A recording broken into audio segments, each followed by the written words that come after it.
மரங்களும் அதன் பயன்களும் பகுதியில இன்னைக்கு நம்ம பார்க்க போற மரம் இலந்த மரம். இனிப்பும் புளிப்பும் கலந்த சுவை இருக்கிற கனிகளை கொண்ட இந்த இலந்த மரம் காடுகள்லயும் கிராமத்து சாலையோரங்கள்லயும் அதிகமா இருக்கிறத பார்த்திருக்கலாம். இலந்த மரத்தோட பூர்வீகம் தமிழ்நாடுன்னு கருதப்படுது. காட்டு இலந்தை, நாட்டு இலந்தைன்னு ரெண்டு வகையான இலந்த மர வகைகள் இருக்கு. 90ஸ்க்கு முன்னாடி இந்த இலந்த பழங்களை சாப்பிடாத மக்களே இருக்க முடியாதுன்னு சொல்லலாம். இலந்த பழத்தை சாப்பிடும்போது நினைவாற்றல் அதிகரிக்கிறதோட மட்டும் இல்லாம ஆண் பெண் என இருபாலரோட இனப்பெருக்க மண்டலத்துக்கும் அதிக சத்துக்களை கொடுக்குது. இந்தியால பல்வேறு இடங்கள்ல அதிக சுவைக்காகவும் நல்ல மகசூலையும் தரக்கூடிய புதிய ஒட்டு ரக இலந்தை மரங்கள் வளர்க்கப்பட்டு வருது. அப்படிப்பட்ட இந்த இலந்தை மரத்துல அதனோட பழங்கள் மட்டும் இல்லாம கொழுந்து இலைகள், அந்த மரத்தின் பட்டைகள், வேர்ல இருந்து கிடைக்கிற பட்டைகள் ஆகிய பகுதிகள் அதிக மருத்துவ தன்மை கொண்டதாகவும் இருக்குது. அப்படி என்னென்ன மருத்துவ பண்புகள் இருக்குன்னு விரிவா இந்த வீடியோல பார்க்கலாம். அன்பார்ந்த வேளாண் சொந்தங்களுக்கு சகோவின் வணக்கங்கள்.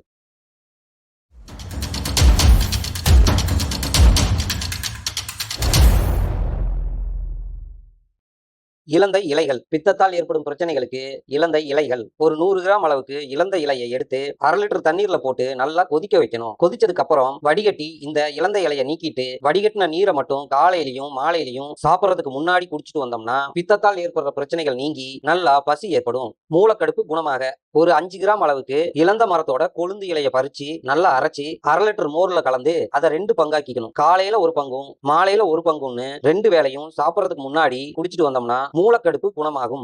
அடிக்கடி பித்தத்தால் பாதிக்கப்படுறவங்களும் பித்தத்தால மயக்கம் ஏற்படுறவங்களும் இந்த இலந்த மரத்தோட கொழுந்து இலைய நல்லா அரைச்சி அதுல இருந்து ஒரு 5 கிராம் எடுத்து 1/2 லிட்டர் இளநீர்ல கலக்கி அதை 2 பங்காக்கி காலை நேரத்திலையும் இரவு நேரத்திலையும் சாப்பிட்றதுக்கு முன்னாடி 8 நாளைக்கு தொடர்ந்து சாப்பிட்டு வரணும். முடியாதவங்க இலந்தை பழத்தை எடுத்துக்கலாம். பொதுவா இலந்த பழத்தை வெறும் வயிற்றுலையோ இல்ல சாப்பிட்றதுக்கு முன்னாடியோ சாப்பிடும்போது நாக்குல எரிச்சல் ஏற்படும். அதனால எப்பவும் இலந்த பழத்தை சாப்பிட்டதுக்கு அப்புறம் தான் சாப்பிடணும். இதே மாதிரி தொடர்ந்து சாப்பிட்டுட்டு வந்தா பித்தத்தால் ஏற்படுற பிரச்சனைகள் தணிஞ்சு ஜீரண சக்தி அதிகமாகும்.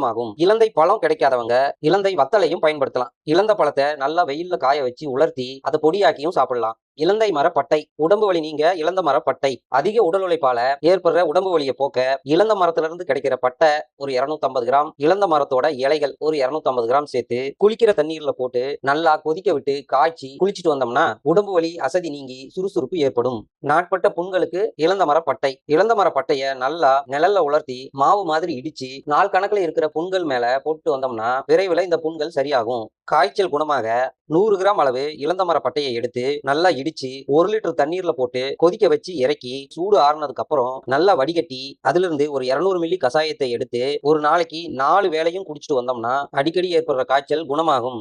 இலந்தை மரத்தின் வேர் பட்டைகள். மலச்சிக்கலை நீக்க இலந்த மரத்தின் வேர் பட்டை. இலந்தை மரத்தின் வேர்பரப்பின் மேற்பகுதியில் இருக்கிற தோலை பச்சையாகவே சேகரிச்சு நல்லா இடிச்சு அதுல இருந்து ஒரு 50 மில்லி அளவுக்கு சாறை எடுத்து காலையில வெறும் வயிற்றுல சாப்பிட்டோம்னா நல்லா பேதி ஏற்படும். அதிகமான பேதி ஏற்பட்டா கொஞ்சம் வெல்லம் எடுத்துக்கலாம். அப்படி இல்லைன்னா தயிர் சாப்பிட்டோம்னா அந்த பேதி நிற்கும். இதை மலச்சிக்கல் இருக்கிறவங்க மட்டும் பயன்படுத்தலாம். என்ன சகோக்களே, இலந்தை மரமும் அதன் பயன்களும் பகுதியில இலந்தை மரத்தோட இலைகள், அதனோட பழங்கள், மரத்தோட பட்டைகள், அதனோட வேர்ல இருந்து கிடைக்கிற பட்டைகள் இப்படின்னு இலந்தை மரத்தோட பாகங்கள் மூலமா கிடைக்கிற மருத்துவ பயன்களை சரியான முறையில பயன்படுத்தி உடல் நலம் பெறணும்னு வாழ்த்துறோம். நன்றி, வணக்கம்.